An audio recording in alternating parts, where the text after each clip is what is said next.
কুড়িগ্রামের কাঁচকোল এলাকায় ব্রহ্মপুত্র নদীর তীর রক্ষা বাঁধে ধস দেখা দিয়েছে। আরো জানাতে যোগ দিচ্ছেন গোলাম মাওলা সিরাজ। সিরাজ, সবশেষ খবর জানাবেন। হিউস্টনে রকিং টেস্টি, সীমানা ছাড়াও নিজেকে হারাও।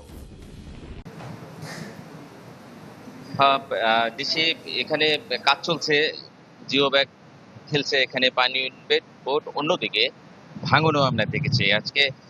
যেহেতু দক্ষিণা বাতাস বইছে, ফলে ব্রহ্মপুত্রের কিন্তু আমরা যেটা দেখছি যে ঢেউ বেড়েছে, মোট কথা উত্তাল আমরা ব্রহ্মপুত্রকে দেখছি এই সময়। ঠিক সেই যে স্রোত বাড়তি, সেই বাড়তি স্রোতে মূলত আরো ভাঙন বেড়েছে। আমরা সকালে এসে যে ঘটনাটা এখানে দেখেছি, তার থেকে আরো বেশ কয়েকটি, অন্তত 15টি জিও ব্যাগ যেগুলো ইতোপূর্বে আগে এখানে ফেলানো হয়েছিল সরে গিয়েছে, এবং আরো বেশ কয়েকটি সেখানে মাটির চাপাও পড়ে গেছে এই পানিতে। অর্থাৎ এখনো কিন্তু ভাঙছে এই জায়গাটা। অন্যদিকে বালু ভর্তি জিও ব্যাগ কিন্তু ফেলছে পানি উন্নয়ন বোর্ড। এবং আমরা যতটুকু সকালে জেনেছি যে এখানে বেশ কিছু জিও ব্যাগ ফেলার কথা, কিন্তু যারা এখানে কাজে নিয়োজিত রয়েছে তারা কিন্তু বলছে যে আজকে সারাদিনে সেখানে মাত্র 400 জিও ব্যাগ ফেলা হবে। যদিও স্থানীয় লোকজন বলছে, বা ভাঙন কবলিত যারা রয়েছে আশপাশে, তারা বলছে যে আসলে এত কম জিও ব্যাগে এখানে আসলে কোনো প্রকারই উপকারে আসবে না।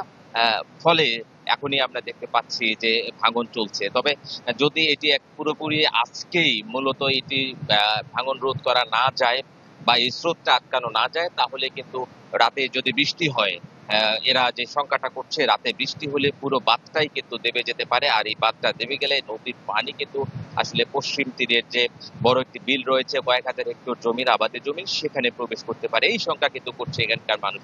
যদিও পানি উন্নয়ন বোর্ড বলছে যে আসলে এই ধরনের কোনো কিছু করতে দেওয়া যাবে না, তার আগেই তারা মূলত এখানে ভাঙন রোধে কাজ করবেন। নিশি। সিরাজ, ধন্যবাদ আপনাকে। দর্শক দেখছিলেন কুড়িগ্রামের তীর রক্ষা বাঁধ ভাঙনের সবশেষ খবর জানাচ্ছিলেন গোলাম মাওলা সিরাজ। আমরা পরের খবরে যাব।